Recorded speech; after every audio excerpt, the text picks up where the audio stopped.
ఎవరికి ఇటు ఓటేయాలనుకున్నారు ఏంటి? మాకు ఎవరు మంచి చేస్తే వాళ్ళకి వేస్తాం, ఒకరని చెప్పం.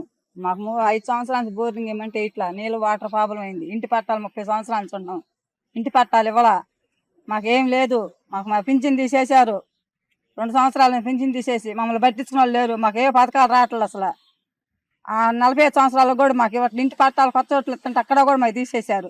మేమేం దీన్ని బతకాల, పనులు లేవు, ఏం చెయ్యాలా? ఎవరికైనా వేయాలి ఓట్లు. మాకు ఎవరు మంచి చేసి ఎవరు కాలనీలు ఇచ్చి ఎవరు ఇల్లు కట్టి వాళ్ళకి వేస్తాం, అంత తప్ప మేము ఎవరికైనా మా ఇంటి కాడికి వచ్చినా ఎవరు వచ్చినా కూడా మేము చెప్పు చీపు తీసుకుంటాం. దానికి కూడా మాకు మాటమే లేదు. అది ఎట్టాటోడు వచ్చినా కూడా మేము భయపడం. మా చాకరీ మాకు తప్పట్లా. ఎవడు మాకు కూర్చోబెట్టి పెడుతున్నారు. 5 సంవత్సరాలు మీకు ఆ పథకం ఈ పథకం అన్నాడు, ఎవడు ఇచ్చాడు మాకు? ఇంటి చోట్లు రాసుకున్నా కూడా తీసేశారు. దేన్ని తీసేయాలా? పింఛన్ అంటే మేము పింఛన్ అవి కూడా తీసేశారు.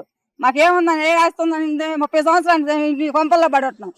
మాకు పట్టాలు కూడా ఇవ్వట్లా. మేమేం చెయ్యాలా? మాకు ఇష్టం, ఎవరు బాగు చేస్తే వాళ్ళకి వేస్తాం, అంత తప్ప మేము ఎవరికి వెయ్యము.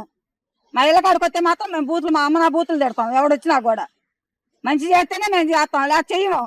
ఓట్లు కూడా వేయము ఎవరికైనా. దానికి రాజకీయ రాము మేము. మా ఇళ్ళ కాడికి వస్తే మాత్రం జరిగేది అదే పని, అంత తప్ప మేము చేసేది ఏం లేదు. మీకెందుకు చేస్తాం అమ్మా, మేము చేస్తాం అన్నాడు జగన్ అన్న. 5 సంవత్సరాల నుంచి వచ్చాడు, అన్న మీకు ఒక్కసారి చూడండి అన్నాడు. మాకు ఒక్కటి కూడా చేయలే. 45 సంవత్సరాలు డబ్బులు ఇవ్వట్లేదు, ఏం చేయట్లే, ఏ పథకాలు లేవు మాకు. మేము దేనికి వేయాలి? ఎవరికైనా ఓట్లు మేము ఎవరికి వెయ్యము. మాకు మంచి చేసినోడికి ఎవరికంటే వాళ్ళకి వేస్తాం, అంత తప్ప లేదు. ఇప్పుడు ఎన్నికలు దగ్గర పడుతున్నాయి కదా, సారి మీరు ఓటు ఎవరనుకున్నారు ఏంటి?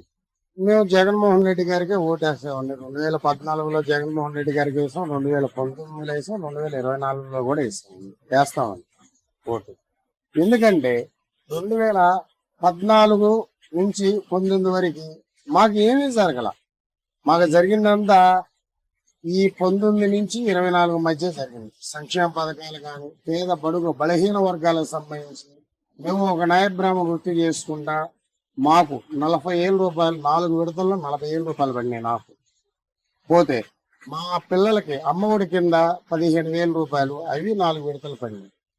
పోతే తర్వాత మా అక్కాయికి 90,000 రూపాయల డోకరా రుణమాఫీ. పోతే మా నాన్నగారికి 3,000 రూపాయలు ప్రతి నెల పెన్షన్ ఉన్నాయి. ఇన్ని పథకాలు. పోతే అదే విధంగా మాకు హౌస్ వచ్చిందండి, ఇంటి స్థలం వచ్చింది, ఇల్లు కూడా స్టార్ట్ చేసి కట్టుకుంటున్నామండి.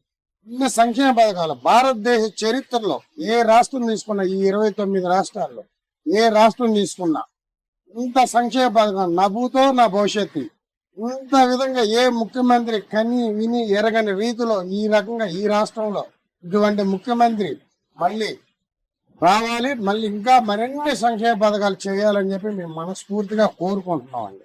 2004 ఆటో లైసెన్స్ ఉంది నాకు. ఇప్పటికి ఆటోకి డబ్బులు 10,000 వేస్తామన్నారు. ఇప్పుడు రూపాయి నాకు వేయలా. 3 సార్లు కూడా అందరికి ఇచ్చారు, మాకు వేయలా. మా ఊర్లో వాళ్ళు కుల ఫీలింగ్ ఏదో ఫీలింగ్ వాళ్ళకి ఇచ్చుకున్నారు, కానీ మాకైతే వేయలేదు. మేమైతే జగన్కి వెయ్యాం, విజయ్ కుమార్కి అది వేయట్లేదు. జనసేన పార్టీ మారాం అంతే. అంటే సంతనూరుపాడు నియోజకవర్గంలో ఇటు వైఎస్ఆర్ కాంగ్రెస్ పార్టీ, ఇటు మేరు నాగార్జున గారు టీడీపీ నుంచి, ఇటు విజయ్ కుమార్ ఇళ్ళలో మీరు విజయ్ కుమార్ అయితే మేము వేస్తాం. మాకు రూపాయి లేదు.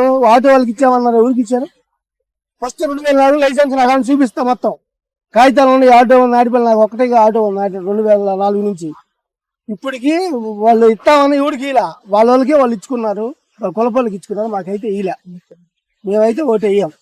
ఈ ప్రభుత్వంలో రైతులకు అన్ని వచ్చాయండి.